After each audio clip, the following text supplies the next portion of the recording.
Kelanjutan cerita si Mamora. Ikuti dan tonton sampai habis agar tidak salah memahami cerita ini. Selamat mengikuti dan menonton video ini sampai habis.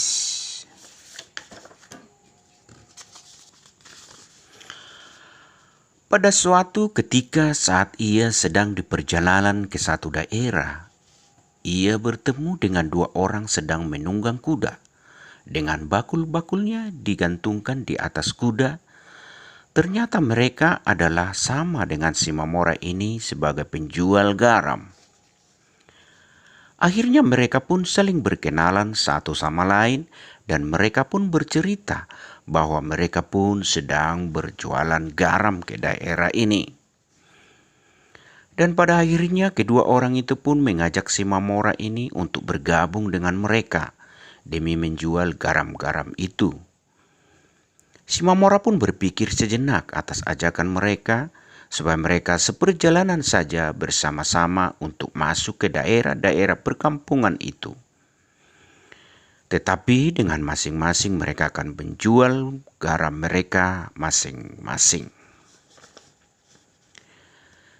Si Mamora pun berpikir atas kesulitan-kesulitannya dalam kesendiriannya, supaya ada teman ngobrol di sepanjang jalan dan bisa saling tolong-menolong dalam kesulitan seperti kalau menyeberangi sungai-sungai, supaya ada teman untuk menyeberangkan garam-garam mereka. Dan akhirnya si Mamora pun menyetujui ajakan kedua orang itu. Dan lagi orang-orang ini kelihatannya baik-baik, tidak mencurigakan. Dan mulai saat itu mereka pun berjalan bersama-sama masuk keluar dari satu kampung ke kampung yang lain dan menjajakan garam-garam mereka masing-masing. Mereka memasuki daerah-daerah yang biasa didatangi oleh si Mamora ini. Dan mereka berdagang dan menawarkan garam-garam mereka kepada warga-warga kampung setempat. Namun, tampaknya garam si Mamora lebih laris daripada garam kedua orang tadi. Karena si Mamora selalu jujur dan garamnya lebih murah.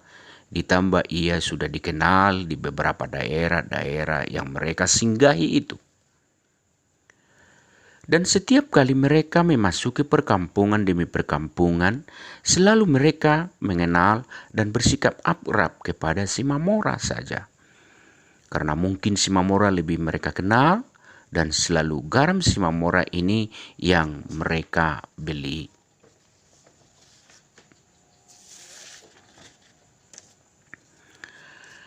Dan mereka pun terkadang harus bersama-sama menginap dan menumpang di daerah-daerah di mana mereka singgah kalau mereka belum selesai menyusuri perkampungan-perkampungan itu. Dan mereka pun terkadang masuk ke pasar-pasar tradisional yang ada dan berdagang di tempat itu juga. Namun tetap saja garam si Mamora lebih cepat habis daripada garam kedua temannya ini. Kalau garam si Mamora masih ada, selalu mereka mendahulukan garam si Mamora ini sampai hampir habis. Barulah mereka mau membeli garam-garam kedua temannya ini. Keadaan inilah yang membuat hati kedua orang ini mulai menaruh curiga bahwa si Mamora mempunyai ilmu pelaris. Namun kedua orang ini masih komitmen untuk tetap bersama-sama sampai tak terasa mereka telah berjalan bersama-sama dengan mereka dalam waktu yang sudah cukup lama. Sama-sama pergi ke Barus belanja garam dan sekembalinya mereka pun masih sama-sama menjajakan garam-garam mereka ke daerah-daerah dan perkampungan-perkampungan sekitar. Tetapi keadaan ini sudah semakin terasa begitu berat bagi kedua orang temannya si Mamora ini. Dan mereka sudah mulai merasa kurang enak.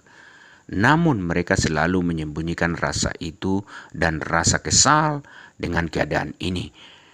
Karena selalu garam-garam mereka masih boleh dibilang utuh sementara garam Shimamura sudah hampir habis terjual. Keadaan ini membuat hati kedua temannya ini mulai mengeluh dan campur kesal dan geram. Pada suatu ketika dalam perjalanan pulang dari berjualan, salah satu temannya ini menyeletuk kepada temannya sementara Shimamura agak jauh di depan mereka. Aku mulai curiga dengan Shimamura ini. Masa garam Shimamura ini saja yang paling laku daripada garam kita berdua? Iya betul, aku mulai curiga. Jangan-jangan Shimamura ini memakai ilmu pelaris. Kita harus perhatikan bagaimana gerak-geriknya. Masa hanya garamnya saja yang laku, sementara garam kita masih utuh.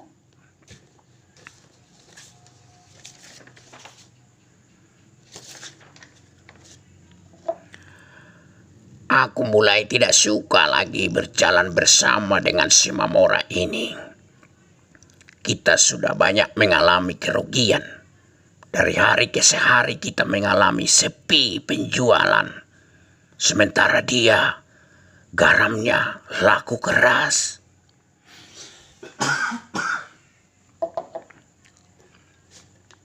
Iya, sepertinya seperti itu. Pendapatan kita sudah mulai berkurang.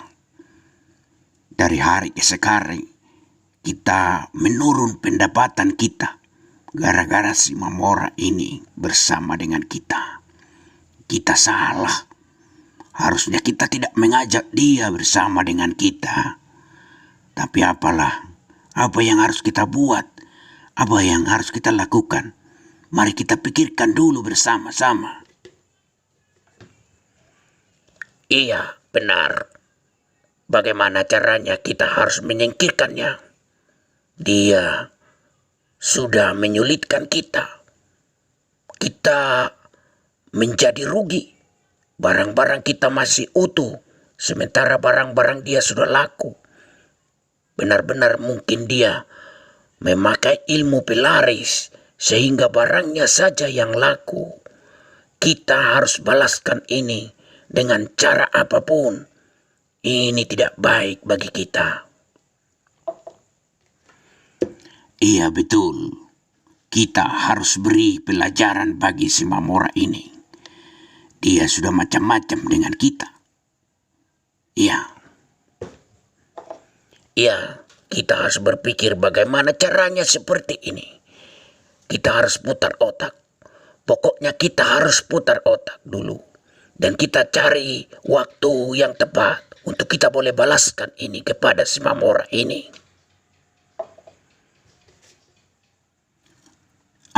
Betul. Kita harus cari cara bagaimana kita boleh menyingkirkannya dari perjalanan kita. Supaya dia tidak bersama-sama lagi dengan kita. Kita terlalu banyak mengalami kerugian. Kita harus pikirkan bagaimana caranya dengan otak yang keras. Hai temanku. Baiklah, kita dengan diam-diam berpikir. Jangan sampai dia tahu apa yang ada dalam rencana kita. Kita harus balaskan ini kepadanya. Baiklah temanku, kita pikirkan. Demikianlah kedua orang ini telah menaruh niat jahat kepada Shimamura, ingin mencelakainya, tetapi mereka takut dibilang tidak gentleman bersaing dengan Shimamura ini. Namun kedua orang ini berusaha menyembunyikan perasaan mereka di hadapan Shimamura, seolah-olah tidak ada apa-apa yang terjadi di antara mereka. Dan pada suatu ketika mereka sedang berjalan menuju pulang ke daerah Luluk Sanggul.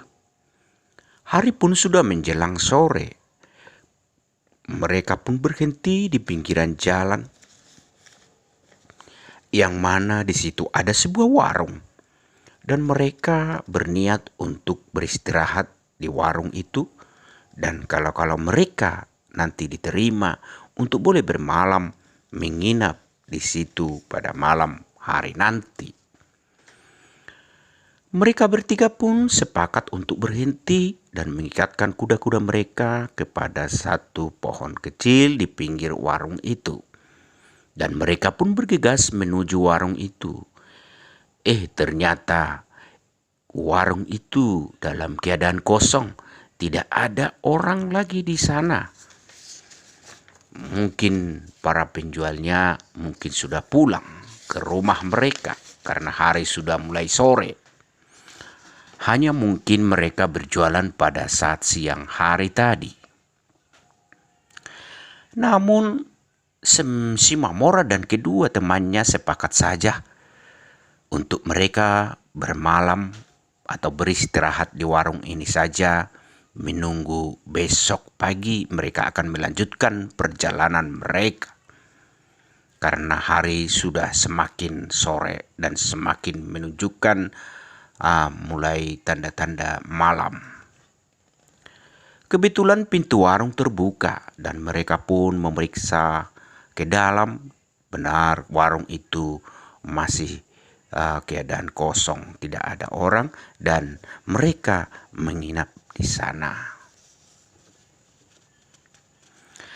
Sementara mereka menikmati angin sore dan beristirahat, menikmati akan angin sepoi-sepoi.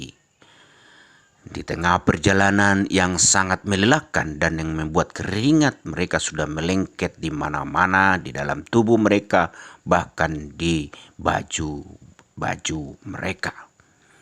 Sembari mereka beristirahat, si Mamora pergi ke belakang rumah untuk mencari barangkali ada air untuk sekedar mencuci muka.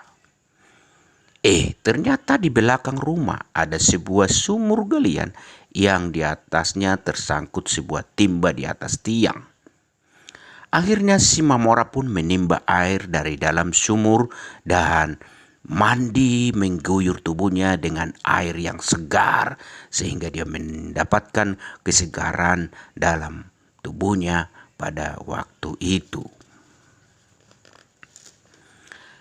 Sementara kedua orang tadi sedang duduk-duduk di kursi depan meja warung sambil menikmati angin sore, mereka sepertinya sedang memperbincangkan sesuatu dengan suara pelan-pelan dan hati-hati, hampir-hampir setengah suara atau sedang berbisik-bisik.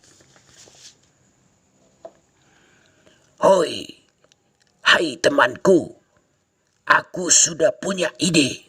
Aku sudah punya cara bagaimana kita membalaskan si Mamora ini. Saya ada ide yang bagus. Karena malam ini kita akan beristirahat, bermalam di tempat ini. Ini ada kesempatan yang sangat baik, temanku. Ini kesempatan yang sangat luar biasa. Disinilah kita akan balaskan apa yang menjadi niat kita kepada si Mamora ini. Saya sudah punya ide. Bagaimana menurutmu? Apa itu idemu itu? Kasih tahulah aku cepat. Ide apa? Hah? Ini malam kita bawa lari nanti semua garam-garam si Mamora ini. Pada waktu kita sudah tertidur. Pada malam larut malam nanti. Bagaimana caranya kita bersama-sama dengan dia? Kita tidak bisa, dia akan tahu. Gampang, itu cara yang sangat gampang sekali. Nah, kita buat satu peraturan. Pada malam ini kita bilang kepada si Mamora bahwa tempat ini adalah tempat yang penuh dengan penjahat-penjahat, perampok-perampok. Oleh karena itu, kita akan buat peraturan untuk kita bersiaga dan jaga malam. bergantian, bergiliran begitu. Nah, pada waktu giliran dia tertidur nanti, disitulah kita bawa kabur akan garam-garamnya dan kudanya. Kita tinggalkan dia sendiri di sini biar tahu rasa dia. Itu temanku. Bagaimana menurut kamu? Kamu memang sangat licik dan sangat pintar. Kamu teman yang sangat luar biasa, punya ide seperti itu. Saya setuju apa yang kau bilang itu. Baiklah, bagaimana caranya?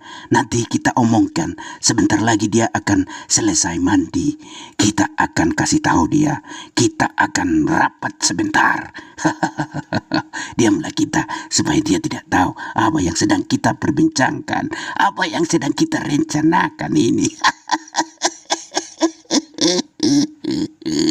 Kamu akan rasakan si Mamora.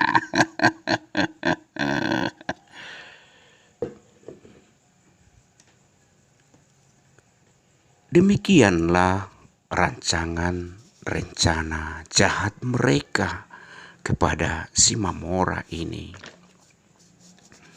Dengan segala kelicikan mereka yang ingin mencelakai si Mamora ini, ingin membawa lari akan garam-garamnya dengan dalih mereka akan buat peraturan bahwa malam ini kita harus jaga malam karena di tempat ini banyak para penjahat-penjahat. Demikian mereka katakan.